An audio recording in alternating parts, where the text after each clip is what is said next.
ডালের দল তো খাইনি আগে মাগে, কেন? বাচ্চার হলে চোখ গুলায়।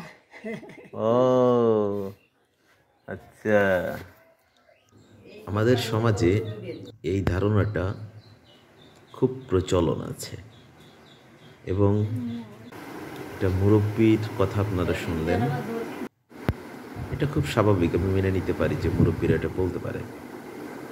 কিন্তু আমি অবাক হয়েছি যে আমার একজন বন্ধু যে একটি ভালো সরকারি চাকরি করে, উচ্চশিক্ষিত, সে আমাকে একদিন বলল যে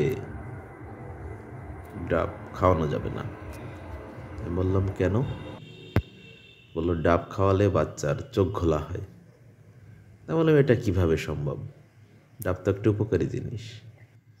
তা বললো উপকারী জিনিস ঠিক আছে, কিন্তু এই রিস্কটা নেবে কে যদি ক্ষতি হয়? তখন আমি সিদ্ধান্ত নিলাম যে রিস্কটা আমাকেই নিতে হবে। আসলে কি হয়, আমি তখনও বিশ্বাস করতাম যে ডাবের জলের সাথে চোখ ঘোলার কোনো সম্পর্ক নেই। এই জন্য আমি আমার ওয়াইফকে কন্টিনিউয়াসলি ডাবের জল খাওয়াতে থেকেছি। ডাব খাওয়া রানিং। আমি কলেজ থেকে আসার পথে এইভাবে ডাবের কাঁধ ধরে কিনে নিয়ে চলে আসছি এবং নিয়মিত ডাব খাওয়াইছি।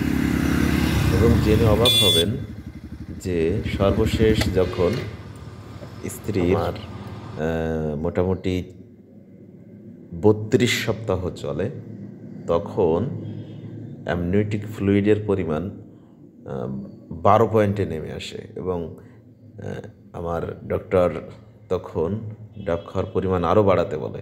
তখন আমি দিনে একটা ডাব ওকে খাওয়াইছি এবং 1 মাস পরে দেখি যে সেটা আবার ওই অ্যামনিওটিক ফ্লুইডের পরিমাণ 14 পয়েন্টে উঠে গেছে।